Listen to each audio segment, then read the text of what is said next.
Kung gayon masyado nga talaga kayong nalulunod sa mga material na bagay. Sinasabi ko sa iyo, iho, hindi lang dyan nababase ang buhay ng isang tao. Maraming paraan para kumita ng marangal at marami ding paraan para mabuhay sa kagustuhan.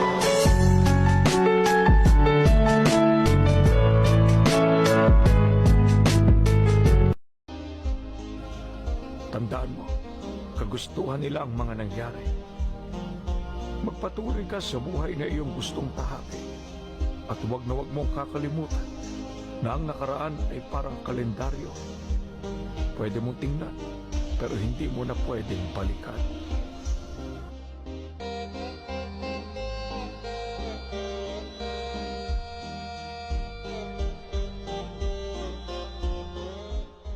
Tanggapin na natin ang katotohanan na sa mga trabaho na wala kang diplomang pinangahawakan, experience o kasanayan talaga ang binabayaran.